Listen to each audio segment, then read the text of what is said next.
Meaning of Goodwill Industries. Goodwill Industries.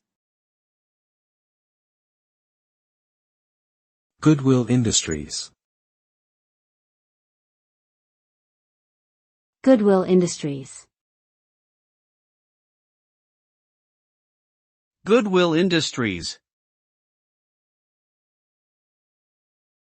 Goodwill Industries is a non-profit organization that aims to provide job training, employment placement services, and other community-based programs for people who face barriers to employment.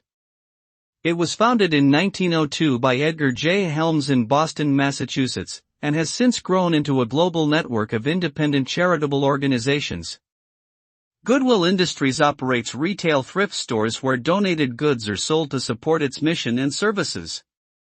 The organization's name comes from the concept of goodwill, which refers to the intangible value of a business beyond its physical assets.